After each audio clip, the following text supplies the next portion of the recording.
ټول کار هر رکن د دې چې زمون په فارغ رکنیت کې دا دي زمون رکن باغی چې یا به قرآن خی او یا به قرآن زده کوي نو زده کوونکي ټول دي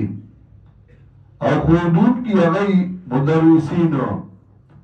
دویم مجاهدین نو په دې جماعت کې الحمدلله مجاهدین دي چې وخت راغلی سن 300 کې چې کله هندوستان سره اعلان د جنگ وشو نو لومړی پوسټر هند سے جهاد په نوم باندې دې جماعت چاپ کړو اشاعت توحید سنت شیخ القرآن هغه پوسټر اوس هم ما څخه ریکارډ کې پروت دی دا هغې نه بیا په سن 71 کې جماعت اسلامي والا غلا وکړه نقل یې وکړ نو هغه یې چاپ کړو په خپل نوم اصل چې کوم موږ چاپ کړی هغه اوس هم ما سره پروت دی هند سے جهاد بیا شیخ القرآن او زمون ټرکونه د خپل ټرکونه یې ورکړي او چې دا د امنیشن دپاره اګر چې هغه یو څو ورځې وو او شیخ القرآن اعلان کړی و ملګرو ته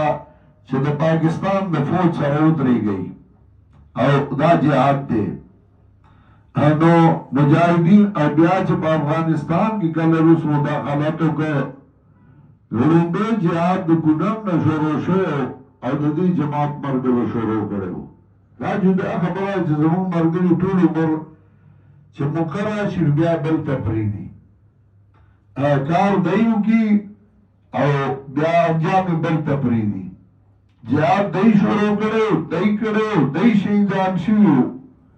او نن وایي یاره زمونږ څوک نه پرېږدي درس ته دا خو ستا کار دی نو زما خو نه دی چې ته ځان دې رستو رستو کو زمونږ یې منله نو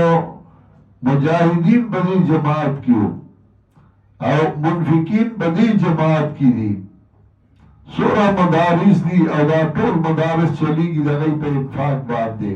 اگر چې د مدارسو او خلکو دوکانونه جوړ کړل په کلي کې یو مدرسه پوره وه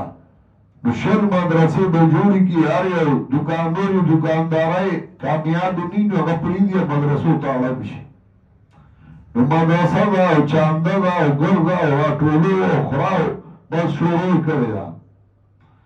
او مدرسه وه د مدرسو د دوکان مې جوړ کړ خو بیا هم منفقین په دې جماعت کې دي نو په جماعت کې به درې قسمه خلک دي او هغه ورته بیا ښیي